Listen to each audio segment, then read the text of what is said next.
Vigilance ଜାଲରେ ବରଗଡ଼ ଜିଲ୍ଲା Padampur block ଜ୍ଞାନ ପଞ୍ଚାୟତ ଅଫିସରେ କାର୍ଯ୍ୟରତ ପିଇଓ ନୁପୁର ସେଠ ସେ ପ୍ରଧାନମନ୍ତ୍ରୀ ଆବାସ ଯୋଜନା ପାଇଁ ଜଣେ ଗରିବ ହିତାଧିକାରୀଙ୍କଠାରୁ 5,000 ଟଙ୍କା ଲାଞ୍ଚ ନେବା ବେଳେ ଭିଜିଲାନ୍ସ ହାତରେ ଗିରଫ ହୋଇଛନ୍ତି।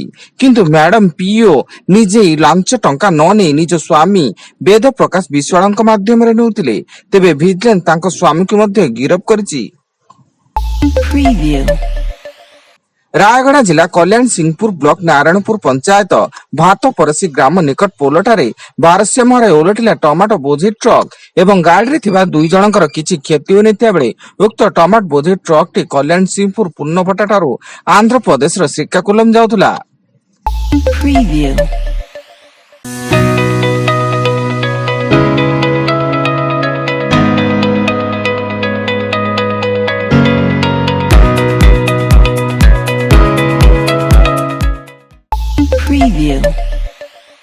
ଗୋଳନ୍ତରା ଥାନା ଅନ୍ତର୍ଗତ ଗୋଳନ୍ତରା ସ୍ଥିତ ଡାକଘରେ କିଛି ଦୁର୍ବୃତ୍ତ କର୍ମଚାରୀଙ୍କୁ ଖଣ୍ଡା ଓ ଠେଙ୍ଗାରେ ଆକ୍ରମଣ କରିବା ସହ ଆସବାବ ପତ୍ର ଭଙ୍ଗାରୁଜା କରିବା ମାମଲାରେ ପୋଲିସ ଜଣେ ଅଭିଯୁକ୍ତଙ୍କୁ ଗିରଫ କରି କୋର୍ଟ ଚାଲାଣ କରିଛି ଏବଂ ଅଭିଯୁକ୍ତ ଜଣକ ଗୋଳନ୍ତରା ଚଟି ନୂଆ ସାହିର ମିଥୁନ ଗୌଡ଼ ବୋଲି ସୂଚନା।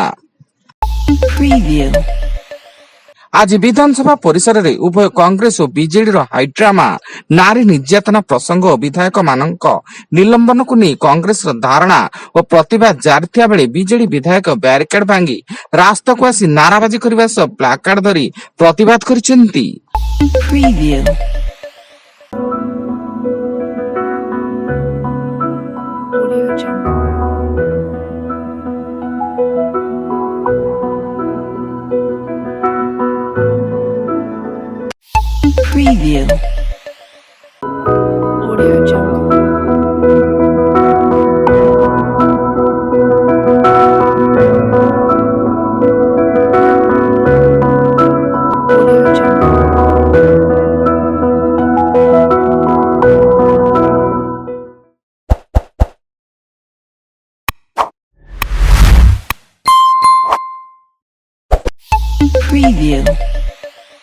ବୌଦ୍ଧ ଜିଲ୍ଲା କଣ୍ଟାମାଳ ଅଞ୍ଚଳରେ ଏସଟିଏଫ ସହ ଗଞ୍ଜେଇ ମାଫିଆର ମୁହାଁମୁହିଁ। ଗଞ୍ଜେଇ ମାଫିଆ ଜଣକ ଖାରି ବ୍ରିଜରୁ ନଦୀ ତଳକୁ ଡେଇଁ ଗୁରୁତର ହୋଇ ବୁର୍ଲା ମେଡିକାଲରେ ଭର୍ତ୍ତି ଥିବା ବେଳେ ଆଜି ତାଙ୍କର ଚିକିତ୍ସାଧୀନ ଅବସ୍ଥାରେ ମୃତ୍ୟୁ ଘଟିଛି। ରାୟଗଡ଼ା ସହର ରୟତ କଲୋନୀରେ ପ୍ରେମୀ ଯୁଗଳଙ୍କ ବିଷ ପିଇ ଆତ୍ମହତ୍ୟା। ସେମାନେ ହେଲେ ରାୟଗଡ଼ା ରୟତ କଲୋନୀ 7ମ ଲାଇନର ବିବାହିତ ପୁରୁଷ କେ ରମେଶ ଓ ସ୍ଥାନୀୟ ଅଞ୍ଚଳର ଯୁବତୀ ଶ୍ରୀଦେବୀ। ଉଭୟଙ୍କ ମଧ୍ୟରେ ପ୍ରେମ ସମ୍ପର୍କ ଗଢ଼ି ଉଠିଥିଲା। ତେବେ ଏହି ପରକୀୟା ପ୍ରୀତି ଧରାପଡ଼ିବା ପରେ ଲୋକ ଲଜ୍ଜା ଭୟରେ ସେମାନେ ଏପରି ପଦକ୍ଷେପ ନେଇଥିବା ସୂଚନା ମିଳିଛି। ଆଜି ଓଡ଼ିଶା ହାଇକୋର୍ଟର ମୁଖ୍ୟ ବିଚାରପତି ଭାବେ ଶପଥ ନେଲେ ଜଷ୍ଟିସ ହରିଶ ଟଣ୍ଡନ। ହାଇକୋର୍ଟ ପରିସରରେ ଆୟୋଜିତ ସ୍ୱତନ୍ତ୍ର ଉତ୍ସବରେ ରାଜ୍ୟପାଳ ହରିବାବୁ କମ୍ଭମପତି ତାଙ୍କୁ ପଦ ଓ ଗୋପନୀୟତାର ଶପଥ ପାଠ କରାଇଥିବା ବେଳେ ଏହି କାର୍ଯ୍ୟକ୍ରମରେ ହାଇକୋର୍ଟର ସମସ୍ତ ବିଚାରପତି, ଆଡଭୋକେଟ ଜେନେରାଲ, ବିଭାଗୀୟ ମନ୍ତ୍ରୀ ଏବଂ ସଚିବଙ୍କ ସମେତ ବରିଷ୍ଠ ଆଇନଜୀବୀ ପ୍ରମୁଖ ଉପସ୍ଥିତ ଥିଲେ।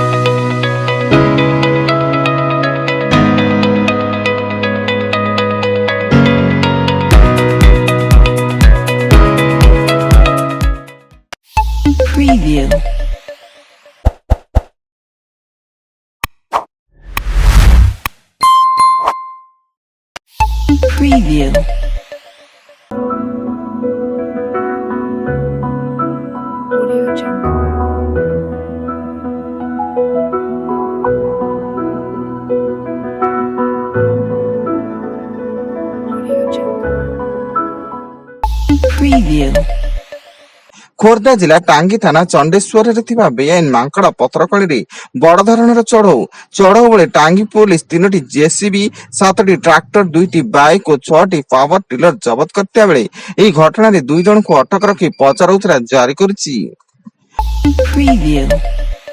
ଭିଜିଲାନ୍ସ ଜାଲରେ ଜଟଣୀ ପୌରପାଳିକାର କାର୍ଯ୍ୟନିର୍ବାହୀ ଅଧିକାରୀ ସୂର୍ଯ୍ୟମଣି ପାଟ ଯୋଶୀ ଆୟ ବହିର୍ଭୂତ ସମ୍ପତ୍ତି ଠୁଳ ଅଭିଯୋଗରେ ଭିଜିଲାନ୍ସ ଟିମ୍ ତାଙ୍କ ଭୁବନେଶ୍ୱର ଜାଗମରା ସ୍ଥିତ ପ୍ଲାଟ, ଖାରବେଳ ନଗର ସ୍ଥିତ ପ୍ଲାଟ, ଜଟଣୀ ପୌରପାଳିକା କାର୍ଯ୍ୟାଳୟ, ଗଞ୍ଜାମ ସ୍ଥିତ ପୌତୁକ ଘର ଆଦି 10ଟି ସ୍ଥାନରେ ଚଢଉ କରି ତାଙ୍କ ନିକଟରୁ 13 କୋଟିରୁ ଉର୍ଦ୍ଧ୍ୱ ଟଙ୍କାର ସ୍ଥାବର ଓ ଅସ୍ଥାବର ସମ୍ପତ୍ତି ଠାବ କରିଛି। ଏବଂ ବୌଦ୍ଧ ଜିଲ୍ଲା ମନମୁଣ୍ଡା ପୋଲିସ ଗଞ୍ଜେଇ ଚାଲାଣ ଅଭିଯୋଗରେ 3 ଜଣ ଆଇଆରବି ଯବାନଙ୍କୁ ଗିରଫ କରି କୋର୍ଟ ଚାଲାଣ କରିଛି। ସ୍ଥାନୀୟ ମନମୁଣ୍ଡା ପୋଲିସ ବ୍ୟାରେକରେ ଏହି ଚଢଉ ବେଳେ 3 ଜଣ ଆଇଆରବି ଯବାନଙ୍କ ଠାରୁ 15 କେଜି ଓଜନର ଗଞ୍ଜେଇ ଜବତ ହୋଇଥିଲା।